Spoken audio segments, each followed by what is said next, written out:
Let's say, for example, you went 2 weeks with less than 5 hours of sleep each night. What would actually happen? Now, some of you watching do get 5 hours of sleep or maybe 6 hours of sleep, but you don't get 7 or 8 hours of sleep. So, some of these symptoms I'm going to talk about can affect you, but more on a moderate or mild basis. But what you need to know is there's a huge, huge consequence of not getting enough rest. I remember as a kid, I slept so good. I would get 9 hours of sleep. And then I got a little bit older and went through basic training, and I was really awakened at 4 o'clock in the morning. Well, ever since then, I tend to get up at 4 o'clock, and that's why I go to bed a little bit earlier to try to get that 7 hours. So I've had a really long history of poor sleep to the extreme where some nights I didn't even sleep 1 minute. I laid there the entire night. Torture. So ideally, getting 7 to 8 hours of sleep is super healthy. I looked at some research on this 35 years ago. The average US adult slept 7.7 hours, which nowadays it's significantly less. I mean, even if we compare 20 years ago to now, there's way more people getting less than 6 hours of sleep than just 20 years ago. As a nation or even the world, we're just getting less and less sleep. So let's go through all the consequences of not getting enough sleep, especially if you're not getting at least 5 hours of sleep. Okay. First of all, why do we need rest in the first place, right? Well, that's when a lot of things recover. That's when our muscles recover. That's when we burn the most fat. That is when our bodies do the most detoxification.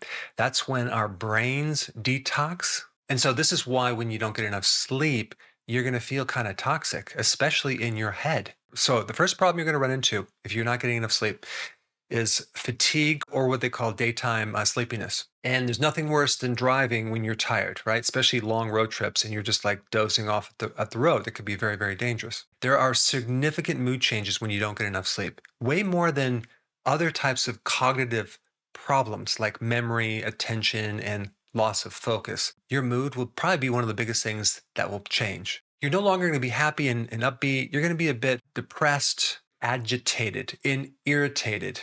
Now, thinking about that, could you imagine how many people are put on psych drugs when really they just need a good night's rest? The next thing I want to mention is the cognitive function, mainly memory, focus, and concentration. So if you are a student, right, trying to study, or you're someone that has to focus on some type of creativity, let's say you're a writer or you have to come up with content, or you're a content creator like myself, boy, being tired just shuts that right down. And so this is why I like the brain booster industry, all these different pills that people take, caffeine to try to stimulate their mental capacities to help them focus, not to mention drugs as well. Unfortunately, that's treating the symptom and not the cause. And that's why the person always gets worse. Very interesting study, which I'll put down below, involving 3,000 students who all got poor sleep. Well, actually, less than 6 hours. There were mood changes, there were behavior changes, there was an increased desire for alcohol, there were self esteem issues,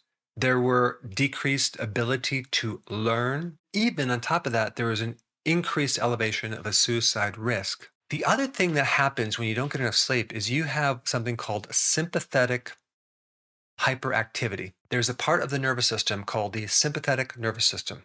And that system is in overdrive when you're not sleeping. So you're going to have more adrenaline. You're going to have more cortisol because your adrenals are revved up. And so, yes, it is true that having an overactive sympathetic nervous system or a stressed out or overactive adrenal can keep you up, but also not getting enough sleep can then cause the adrenals and the stress and the sympathetics to kick in. The sympathetic nervous system is kind of like the accelerator of the nervous system. And you're not going to be able to sleep if it's accelerated. And so it's the other system that kind of puts the brakes on this flight or fight mechanism. That's called the parasympathetic. Both of these systems can be measured. And I may or may not have information on this when you're looking down below, searching for it in the description, but I will very soon. There's a great tool that you can actually visualize this part of the nervous system and see where you're at. You can look at your stress and you can also look at your ability to recover and many other aspects related to that, like should you really be working out today or not? Maybe you should be walking.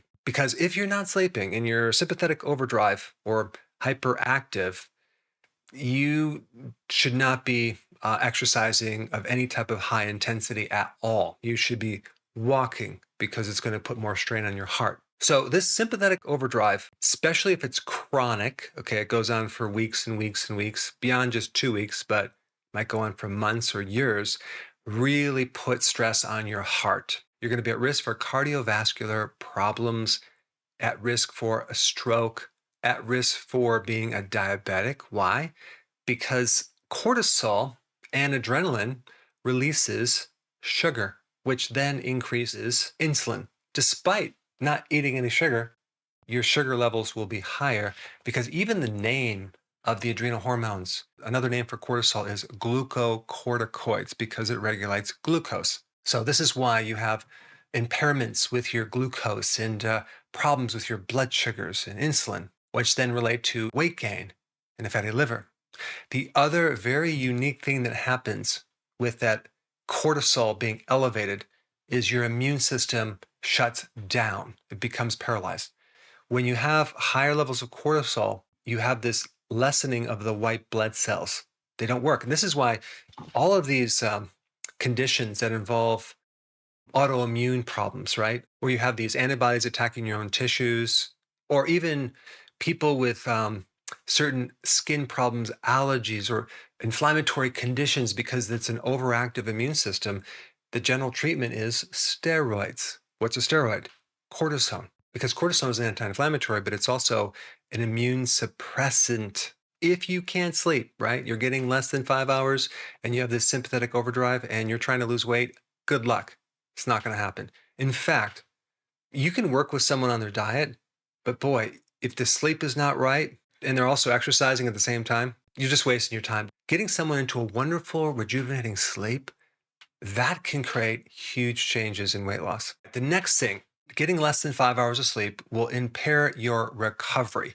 I'm talking about recovery from an injury, recovery from stress, and recovery from exercise. So, most of the recovery, if not all the recovery from exercise, occurs when you are sleeping, if you are sleeping.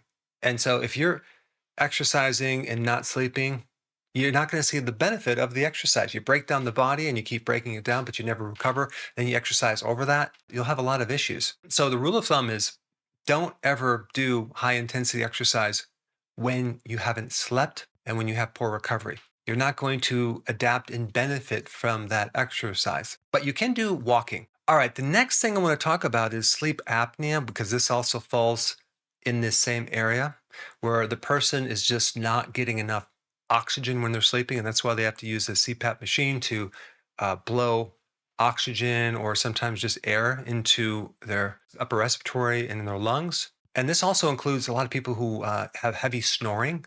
And that creates something called hypoxia. Okay, that's just a lack of oxygen.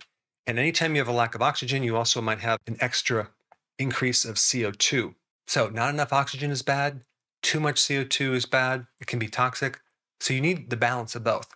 You don't want all oxygen either. You want some CO2 to allow that oxygen to penetrate deep into the cells, but you need the right balance. But when you have like sleep apnea, and you're obstructing air going into your body, especially when you're sleeping, it can create even more severe problems with your body, like brain atrophy. The frontal cortex actually atrophies and shrinks in people with bad sleep apnea because you're depriving the brain of oxygen when you're sleeping. You also can develop an increased risk of cancer and cardiovascular incidents, and as well as strokes and diabetes. So there are many things you can do for sleep apnea. I have those in a lot of different videos, which I will put down below. Just for people who don't get enough sleep, the most effective treatment for that right off the bat is taking a nap, okay? Just taking a nap or just trying to lay there until you hopefully fall asleep to get some more sleep. A couple more tips on this topic. You want to keep your room on the cool side